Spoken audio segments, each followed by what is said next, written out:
we have been discussing about the MOSFET used as an amplifier. So, in the earlier classes we have seen how the MOSFET device can be used for amplification of a weak signal, and we also saw the different biasing circuits which are used in the amplifier.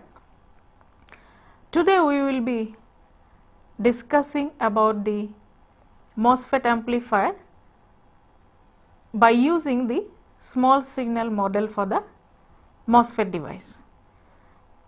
We earlier in the discussion about the BJT as an amplifier have followed the similar procedure. We found out the small signal equivalent circuit for the device, and replacing this device by its small signal equivalent circuit, we proceeded to find out the parameters related in the amplifier like input impedance, output impedance, voltage gain, etc. So, similarly today we will be discussing how the small signal equivalent circuit for the MOSFET device is developed, and using this small signal equivalent circuit in the amplifier network, we will be proceeding to find out the different parameters which are related to the amplifier. First of all, how the small signal equivalent circuit can be drawn, let us discuss that. So, we take the N channel and P channel enhancement type MOSFET. We are continuing our discussion with the enhancement type MOSFET. So, symbolic representation of this enhancement type MOSFET is as shown here, where we are taking the NMOS and PMOS, NMOS meaning the N channel MOSFET and PMOS is a P channel MOSFET, and both are the enhancement type MOSFET device we are taking. So, we have three terminals: drain, gate and source. So, how to develop the small signal equivalent circuit? Always we find out the behavior of the device from its characteristics, and from the characteristic we represent the device to show equivalently the characteristics with representation by some parameters which will be best fitted for that device. For example, in this enhancement type MOSFET device, if we look back into the characteristics, one characteristic we found earlier, that was the transfer characteristic, which was between the drain current and a gate to source voltage. Similarly, another characteristic curve which we studied earlier was the VI characteristic or drain characteristic, that showed the behavior of the drain to source current with respect to the drain to source voltage for various values of the gate to source voltage. So, let us recollect those two characteristics, because these characteristics are the key for finding out the small signal model. In the transfer characteristic that we discussed earlier, that is nothing but a nonlinear characteristic curve drawn between the drain current and the gate to source voltage, and if only the DC condition is taken, then the operating point signifies the condition for DC, and when we apply a small signal between gate and source, then the slope for this characteristic will be giving you a parameter which is the transconductance that we already know. So, the transconductance we have found out from the ID by VGS, that was for small signal ID by VGS at this operating point. Around this operating point we took the slope for this curve. So, basically ID by VGS and this both are small signal we are taking at the operating point, that is represented by VGSQ. So, around the operating point a small region is taken to find out the slope, and this slope ID by VGS, that was giving you the transconductance that we earlier found out. This transconductance will be used for drawing the small signal equivalent model. This is an important parameter as far as the device is concerned, because the drain current, if you notice from this representation, the drain current is GM VGS. So, it is like a current source. The drain to source is a current source which is represented by transconductance for the device multiplied by this small gate to source voltage. So, as we are dealing with the small signal, we are discussing an amplifier. So, this is an important parameter, the transconductance, which we found out from this transfer characteristic by finding out the slope around the operating point.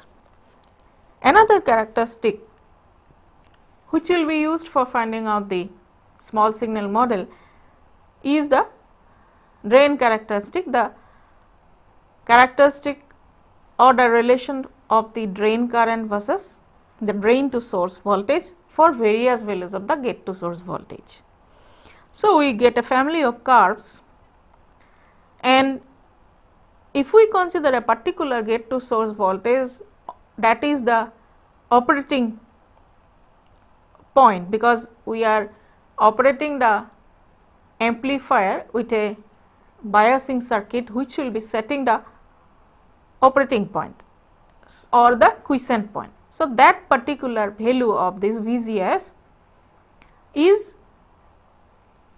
known. So, for that particular VGS, if we consider the whole characteristic, we will be now focusing only on a single curve which will be for that particular gate to source voltage. Suppose this is the gate to source voltage, or that is the operating point gate to source voltage, then we will be interested in this curve. So, now as far as this characteristic is concerned, one important parameter which will be taken from this curve is the output resistance. So, here we see that the saturation region, which is the region when the amplifier, where the amplifier will be used, we will be using the MOSFET amplifier in the saturation. So, that means this is the saturation region and we will be interested in this region only. Now, for practical consideration, we can see that this resistance at the output, that means the drain to source resistance, whichever is existing between drain to source, that resistance is quite high. It is almost infinite, because from the curve itself it is very clear, as it is horizontal, that means even if you go on increasing drain to source voltage, the drain current does not vary in the saturation region, and that signifies that the output resistance between drain to source is very high, infinite in fact.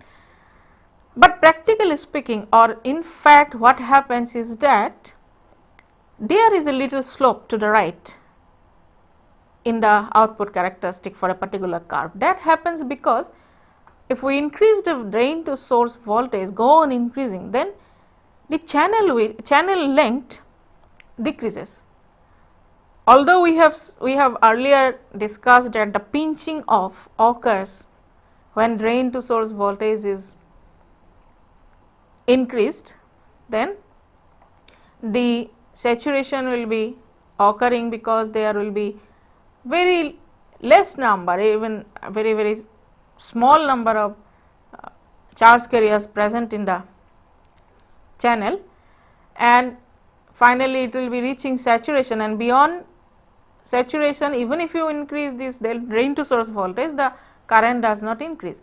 But in fact, there is a rise of current when the drain to source voltage is increased beyond saturation to a high value, because the channel length reduces, and actually what happens is that because of the high drain to source voltage, the charge carriers will be just swept away from the channel and it will be accumulating in the drain.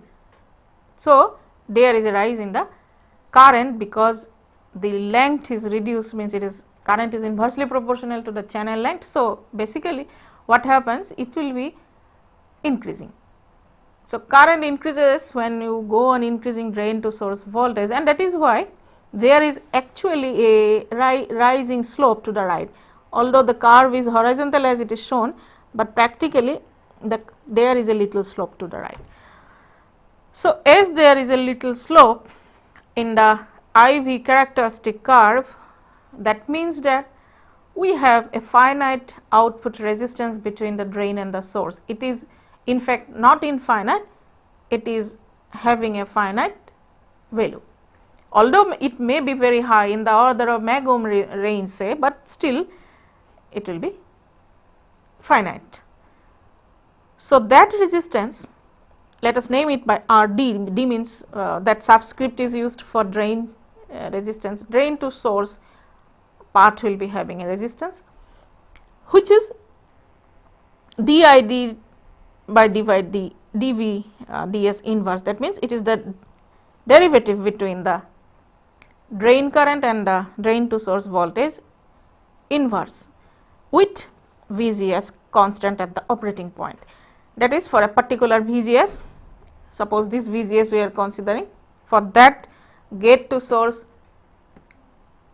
voltage for the operating point at which we are using the amplifier with the biasing scheme, then at that operating point if we find out the resistance between drain and source, it is given by this expression. As it is clear, it is the inverse of the slope between the current and the voltage, because the slope between current and the voltage will be the admittance, I mean inverse of the resistance, but we will be replacing the part between the drain and source by its resistance. But sometimes you will be finding mostly that the specification in the data sheet gives an admittance Y naught.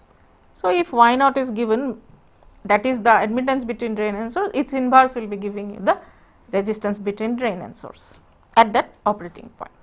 So, with the knowledge of these two, one is the transconductance and the other is the drain to source resistance, we can very easily draw the small signal equivalent model for the MOSFET, enhancement type MOSFET, that is being considered now. So, let us draw that. Here this this is the small signal equivalent model having 3 terminals, gate, drain and source. So, the gate terminal and a source terminal, as you can see here, they are having in between voltage VGS, that is the gate to source voltage, and the open circuit between gate and source signifies that gate current is 0, because we know from our earlier consideration or studies that gate current is 0 because input resistance is very high, almost infinite.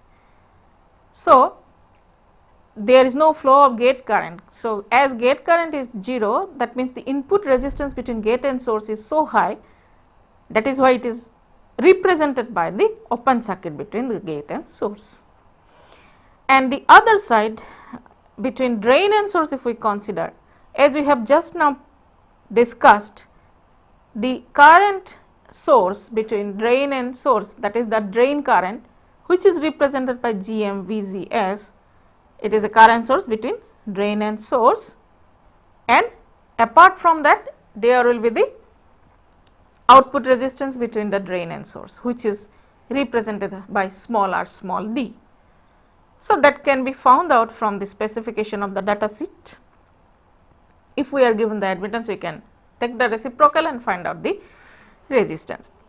So, this is the small signal equivalent circuit or small signal model for this MOSFET. Both N channel and P channel enhancement type MOSFET will be having the same small signal representation.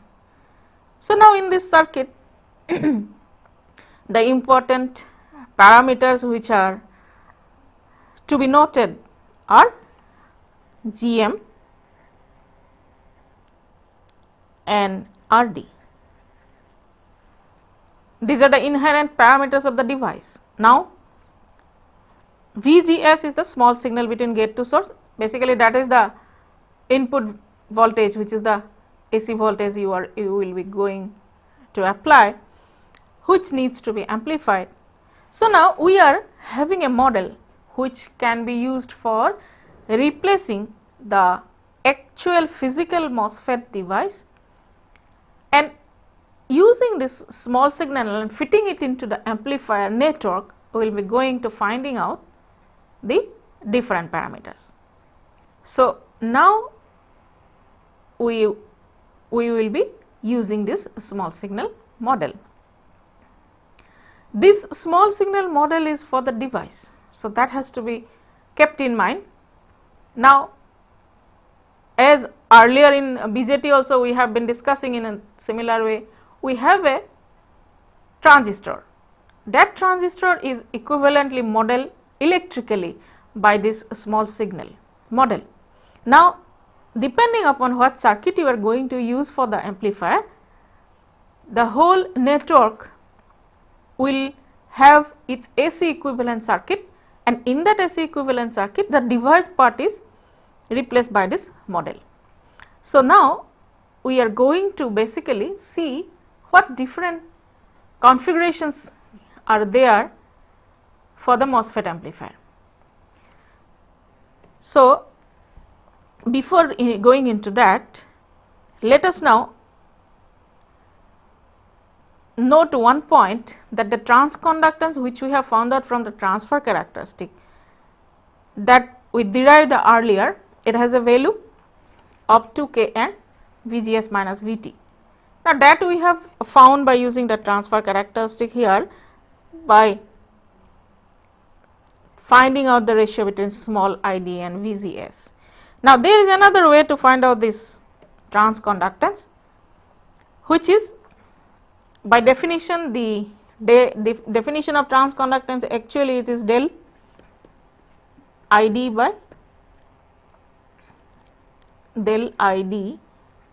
by del VGS. Now, here we are considering instantaneous values, small I capital D, small v capital GS means it is the instantaneous value, and we find out the derivative, because a small change or incremental change ratio between the incremental changes can be found out by finding out the derivative, provided the derivation of this derivative is at the operating point. That is why VGS Q, that at that point constant VGS Q, that means the operating point gate to source voltage, we are finding out this derivative.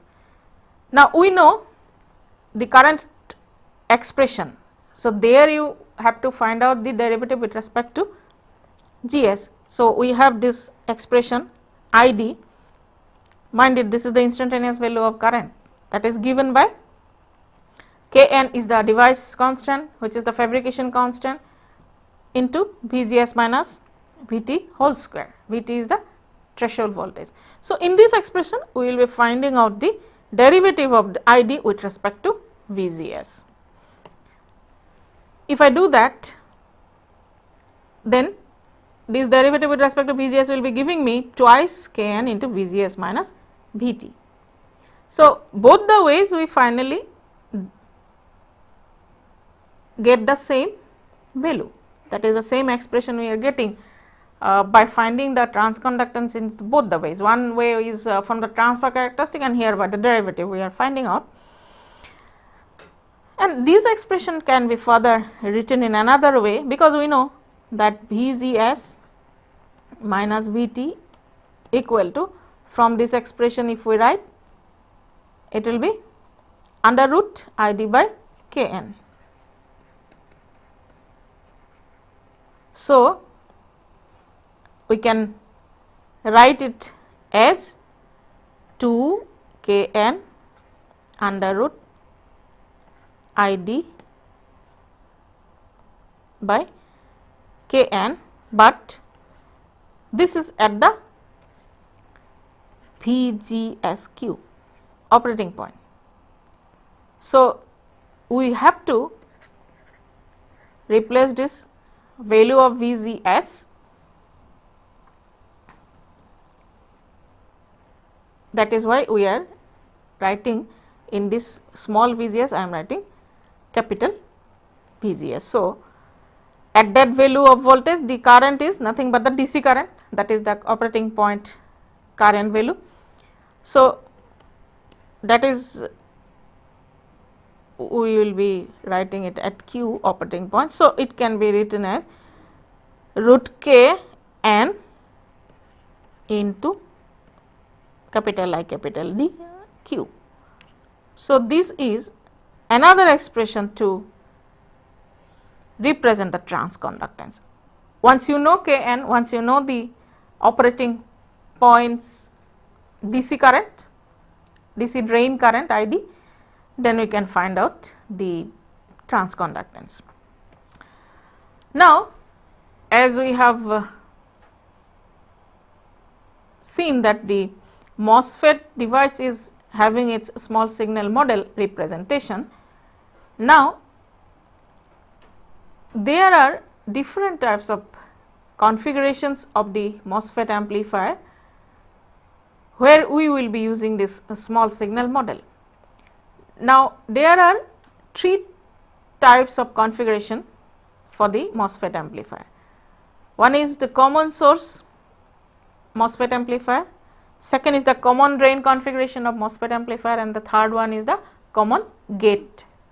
It is like in BJT also we have got three configurations for amplifier. One is common emitter, then common collector, and then common base. Similarly, corresponding configurations for MOSFET amplifier will be common source, common drain, common gate. So, we will be now first discussing about the common source MOSFET amplifier, the configuration of common source. So, as the name is suggesting, common source means the source will be common to both input and output circuits, and it will be grounded. So, now let us discuss about the common source MOSFET amplifier and then find out the different parameters related to common source MOSFET amplifier using the biasing schemes that we discussed earlier. We earlier discussed the feedback biasing scheme and voltage divider biasing scheme. So, using these two biasing schemes, we will be building the MOSFET amplifier and we will be finding out the parameters like input impedance, output impedance, voltage gain, etc. So, let us first take the drain feedback configuration. That means the feedback biasing scheme, the drain is having a feedback resistance to the gate, and it is an enhancement type MOSFET that we are discussing. And to have the conformity with our earlier discussion, we are taking n channel enhancement type MOSFET. So, the drain feedback means we are having a resistance between this drain and this gate, that value is say RF is the resistance. It is common source. As far as the source is concerned, you can see the source is grounded, and we have an input voltage Vi, that is a signal, AC signal, which is applied at the input. There is the biasing voltage VDD, which will be required for the biasing scheme. We know that this DC voltage is required for the biasing part, and so that is there VDD through a resistance RD. This is the drain terminal, gate terminal and source terminal, and we are having the voltage at this end of the drain. But there are coupling capacitors, and the need for these coupling capacitors is well understood by now, because earlier also we had these coupling capacitors in the BJT amplifiers. The purpose for using the coupling capacitors are to separate the DC and AC. That means we want to block the DC, and at the output here we must get purely AC voltage. That is why the coupling capacitor is there, C2 is there. Similarly, this C1 is present to isolate the DC components from the source, that is the signal Vi. Now, this is a simple feedback biasing scheme. So, here what we will be doing, the part which is coming from the MOSFET device, as you can see here, this is the MOSFET device, and we will be representing this MOSFET device by its small signal model.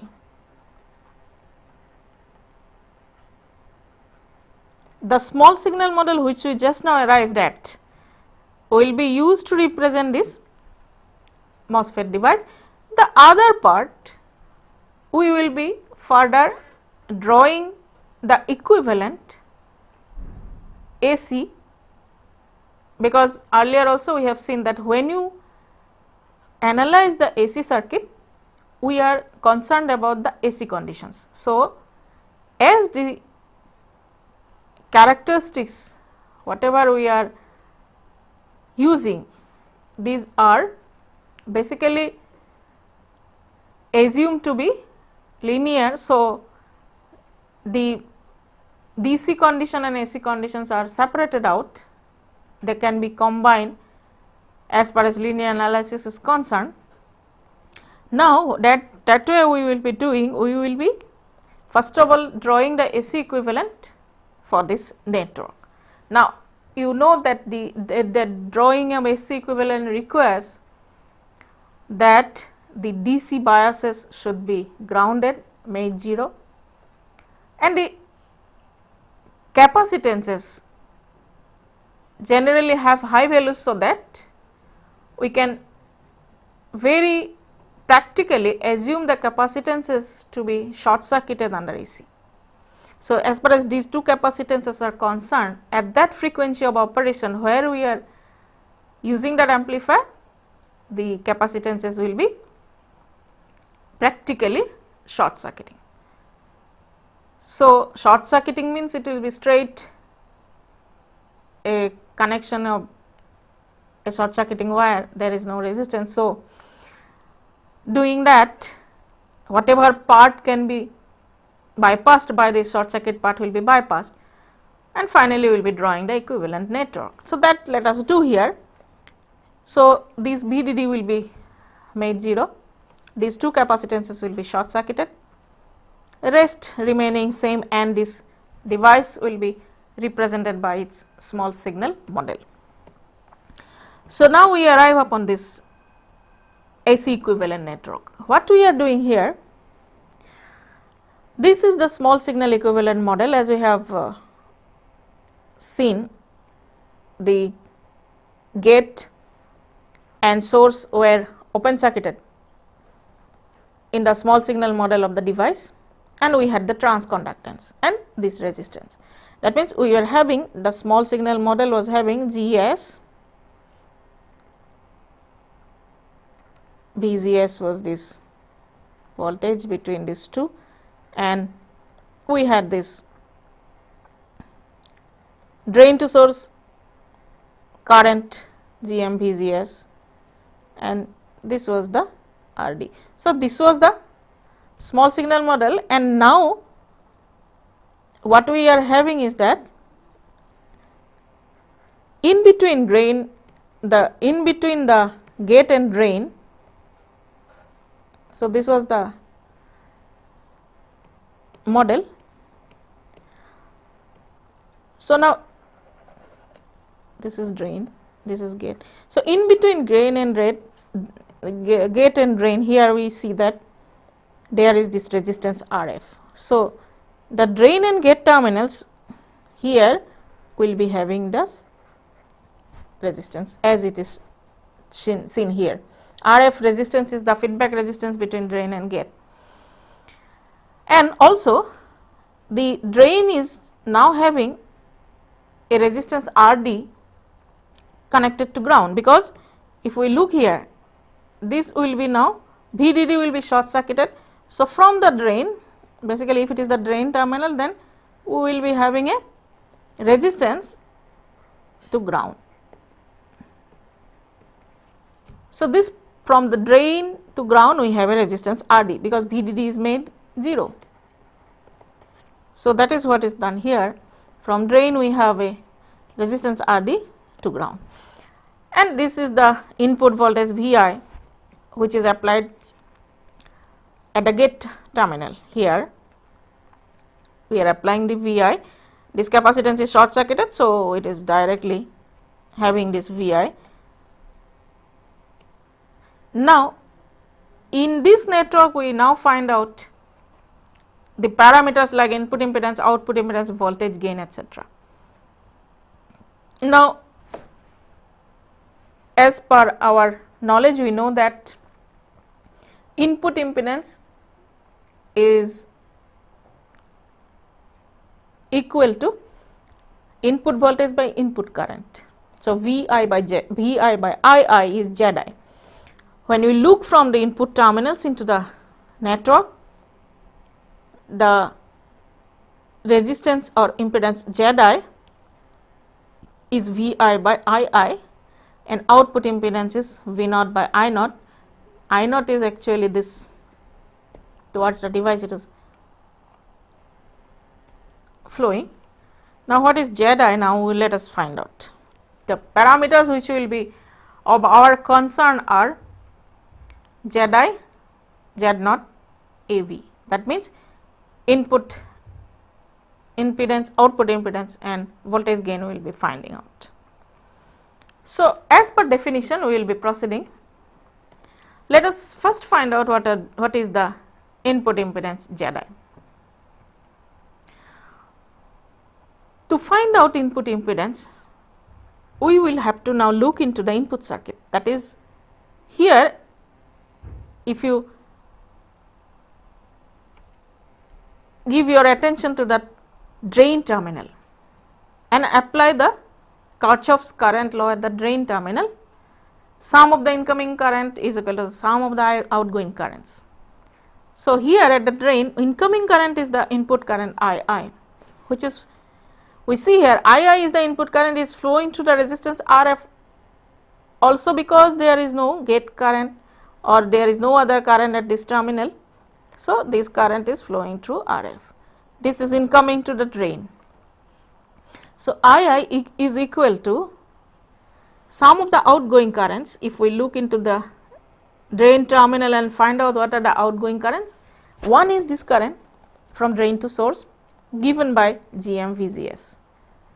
the other current which flows through this part can be found out by finding out the equivalent impedance between these two resistances and dividing V naught by this equivalent resistance, because the current which flows in this part, basically it is again having two parts, one is through this small r d, one is through this capital R d.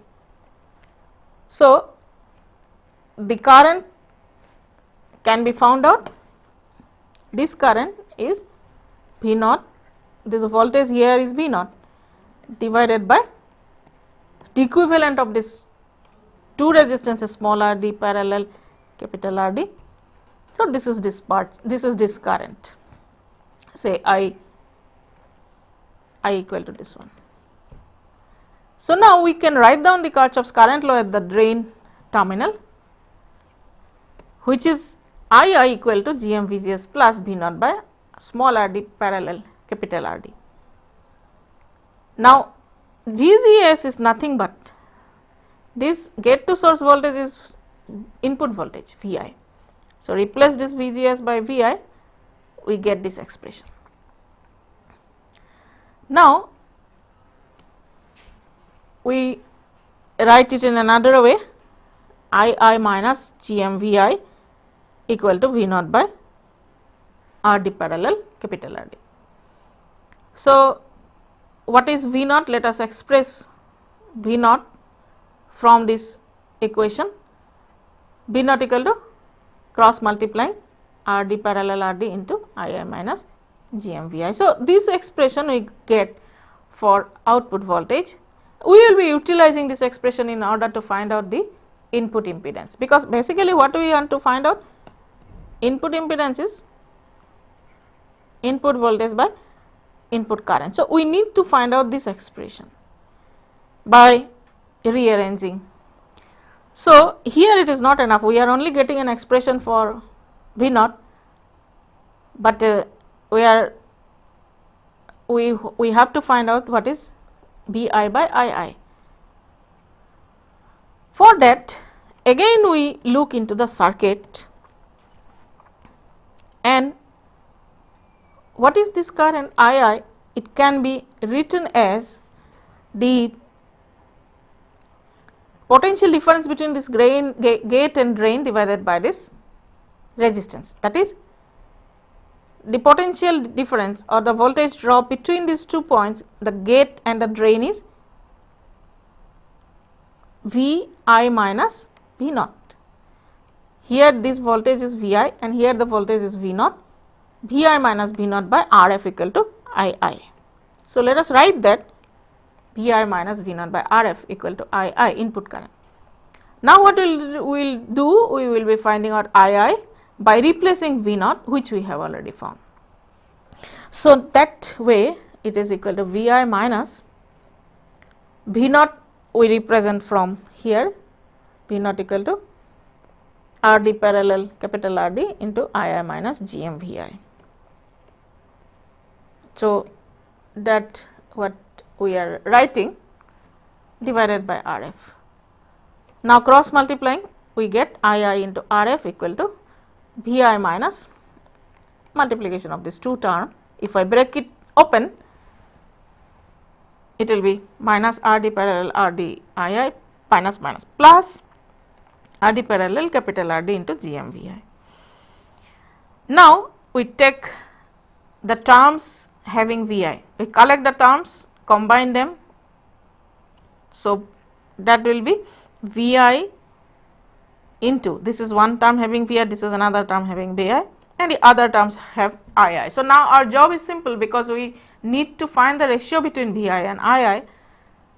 So, there are two terms having Vi and Ii, we collect them,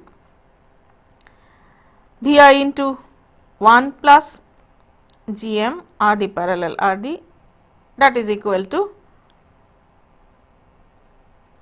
Ii into Rf plus R d parallel capital R d.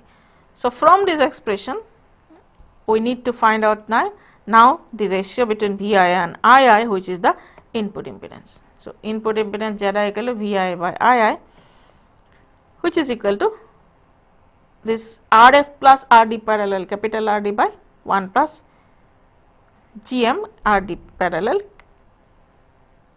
capital RD. Now, this expression is the exact expression for the input impedance. Now, we can approximate this expression to find an easier representation if certain conditions are met, like here we can see that in this whole terms in the numerator and denominator there are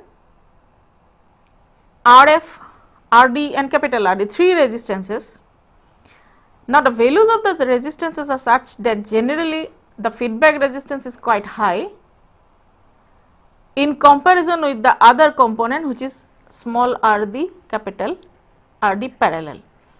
If we look into this parallel combination of the small rd and capital RD, basically what happens when you take the parallel combination between two unequal resistance, one is very high and the other is very small. So, the parallel equivalent will be tending or approaching the smaller value. So, here RD is quite high comparison with the in comparison to RD. So, basically what will be the final equivalent parallel combination, it will be approaching capital R capital D, and compared to this parallel combinations equivalent we have the feedback resistance sufficiently higher.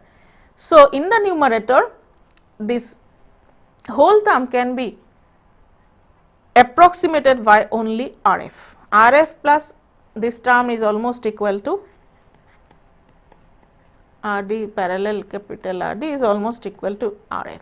So, doing that basically we get a simpler version, that is why we are doing this exercise. So, in the numerator it will be RF, in the denominator I am keeping as it is.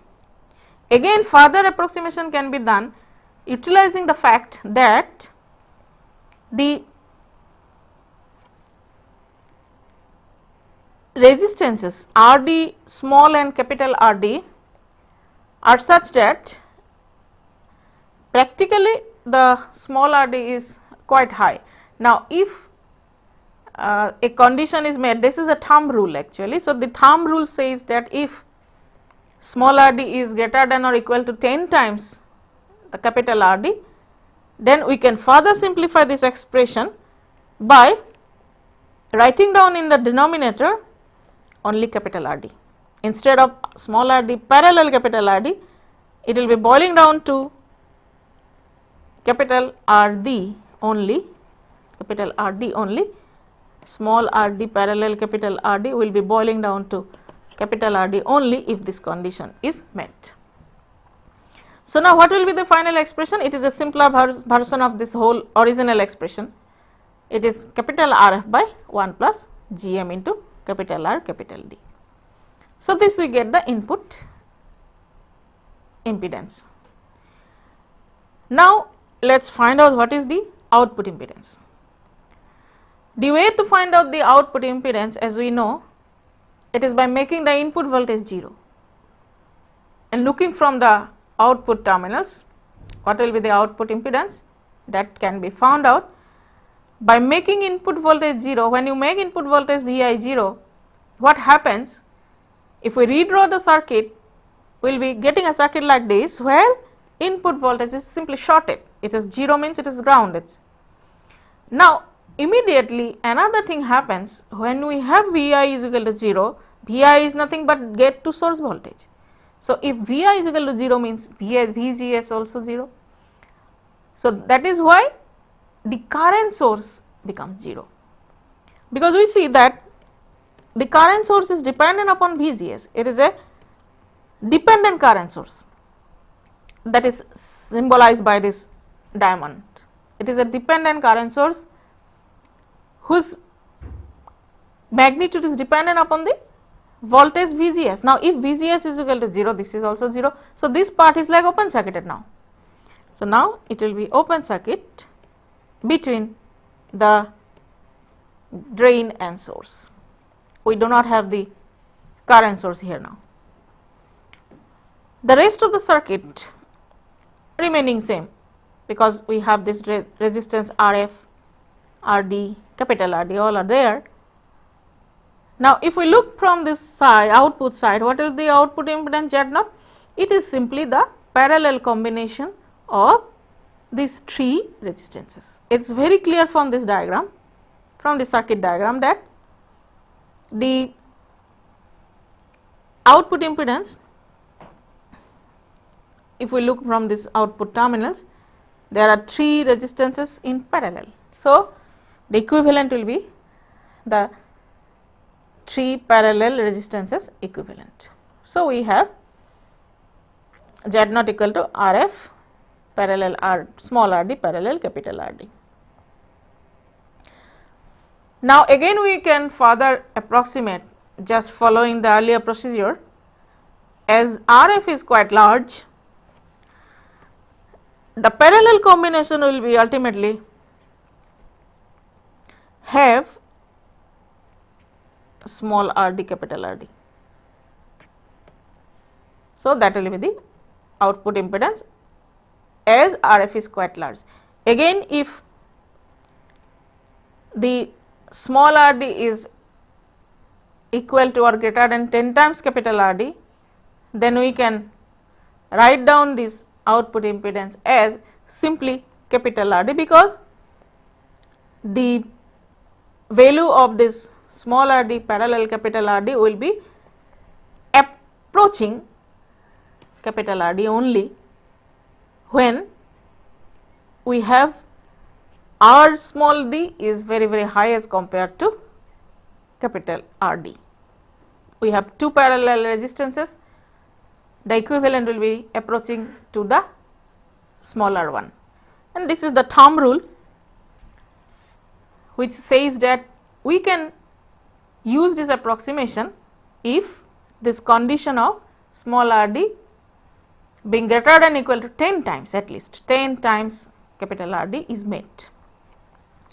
After this, let us find out another important parameter, which is basically the most important parameter as far as the amplifier is concerned, which is voltage gain, because we are using the amplifier for voltage gain only. We are trying to get an amplified output from a weak signal. So, in order to find out the voltage gain is nothing but V naught by Vi, that is AV, voltage gain. So, to know what is the ratio between V naught and Vi, let us again look into the circuit. So, the circuit here, if we look into the drain terminal where we are going to use the Kirchhoff's current law, as earlier we have used, II equal to GMVS plus this V naught divided by RD parallel capital RD. So, sum of the incoming current equal to sum of the outgoing current, that we will be using again. So, that is what this expression, again VGS is nothing but Vi, replacing VGS by Vi we get this expression. Then again the current II is equal to Vi minus V naught by RF. Here Vi minus V naught by RF is equal to II. That is going to be used again, like we proceeded in input impedance. So, now what we will be doing, this current and the expression which was earlier found will make them equal. That is, this current II which is given by this expression is nothing but written in another way from the node voltages Vi minus V naught by RF, that is equal to this one. Now, a little manipulation algebraically will be further simplifying the expression, because if we write now Vi by RF minus V naught by RF, that is equal to GMVI plus V naught by RD parallel capital RD. So, now taking common V naught, we have two terms having V naught, these two terms, and another two terms are having Vi. These two terms are having Vi. So, gathering the terms having V naught and the terms having Vi, we write down taking Vi common and V naught common. So, V naught, if we take common, it will be 1 by Rf plus 1 by Rd parallel Rd, and taking Vi common, we get 1 by Rf minus Gm. So, our aim is to find the ratio between the V naught and Vi, that is the voltage gain. So, we do that, the voltage gain equal to V naught by Vi, that is equal to 1 by Rf minus Gm divided by 1 by small rd capital Rd plus 1 by Rf. Now, we look down to the bottom or the denominator term in the expression. What does this term mean? We see that this is nothing but the reciprocal of the parallel combination between Rd, capital Rd and capital Rf, because we see Rd small parallel capital Rd parallel capital Rf. If we take its reciprocal, then we have this expression, because Rd parallel Rd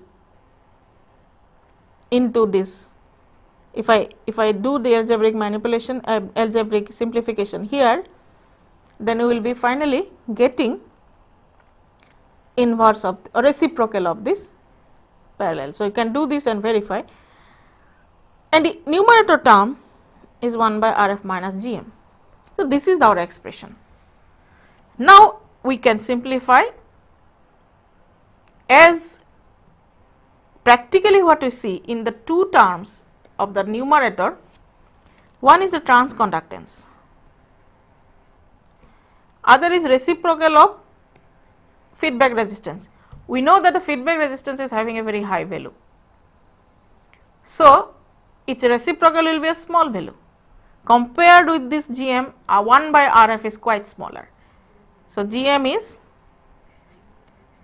actually greater compared with 1 by Rf. So, conveniently we can ignore now 1 by Rf in the numerator, because minus Gm plus 1 by Rf is almost equal to minus Gm plus 1 by Rf is almost equal to now minus Gm. We do that right here only minus Gm, and in the denominator term it is there. So, finally, we get an expression that it is minus Gm into this denominator will go up into small rd parallel capital Rd parallel capital Rf. So, this is the exact expression for the voltage gain. So, for this fixed for this feedback biasing scheme, that is the drain feedback biasing scheme used for this MOSFET amplifier, we get the voltage gain as minus Gm into small rd parallel capital Rf. Now, one important point to note is here that there is a minus sign. So, it symbolizes the phase reversal between the input and the output. So, the output voltage will be 180 degree out of phase with the input voltage, as we have seen in earlier in case of BJT amplifiers also, when we were using common emitter amplifier, there also we got that. So, similarly here in this common source amplifier, there is a phase reversal of 180 degree between input and output voltage. Now, a little more step can be done for approximating, because as we know that the feedback resistance is quite high as compared to Rd parallel capital Rd. This is quite high value as compared to the parallel combination between this two resistances. So, we can write down here only RD, because you see that here if we follow this, then it means we will be ignoring RF as well. Again further approximation can be done. If small RD is greater than or equal to 10 times capital RD, then we can also ignore small RD. So, finally, what will be remaining is minus GM capital RD. So, our voltage gain is dependent upon the transconductance and the drain resistance. So, the voltage gain can be increased if we adjust this drain resistance, but that is also a tricky matter, because we have to basically see many things while designing an amplifier. Now, in this analysis, one thing to be noted is that we have not considered source resistance and load resistance yet. We were finding out the voltage gain from the open circuited voltage at the output, that is we are not using the load resistance at the output, simply open circuit voltage we were taking. Similarly, the resistance was not considered in the source, that is we know that the source generally has a small resistance in series with it, and if we now consider the source resistance and the load resistance, so in the equivalent circuit we will also have to consider these two resistances and put it into the circuit. So, that we can do simply if we redraw the circuit of the AC equivalent and include the resistance here and here. There will be a load resistance if we consider a load resistance here. So, there will be RL say, and if we consider a source resistance, there will be a source resistance here, then in the whole circuit we will have to consider, correspondingly we will have to consider those in the relevant calculations. So, that you can do easily, and now we have so far been able to find out the important parameters concerned with the common source MOSFET amplifier. So, what we have done today is we have first of all found out the small signal model for a MOSFET device, and then we used a MOSFET device's small signal model in an amplifier using the feedback biasing scheme, and we proceeded to find out the important parameters which are related to amplifier, which are the input impedance, output impedance and the voltage gain. We have found these out by incorporating the small signal model into the amplifier network and then drawing the AC equivalent network for the whole amplifier circuit, and then using the relevant electrical laws like Kirchhoff's current law or voltage law in the AC equivalent circuit, we found out the input impedance, output impedance and voltage gain, and we discussed the MOSFET or enhancement type of MOSFET, and in the next classes we will be discussing about other device, other biasing scheme for the device like voltage divider biasing scheme, and we will see how these parameters can be obtained.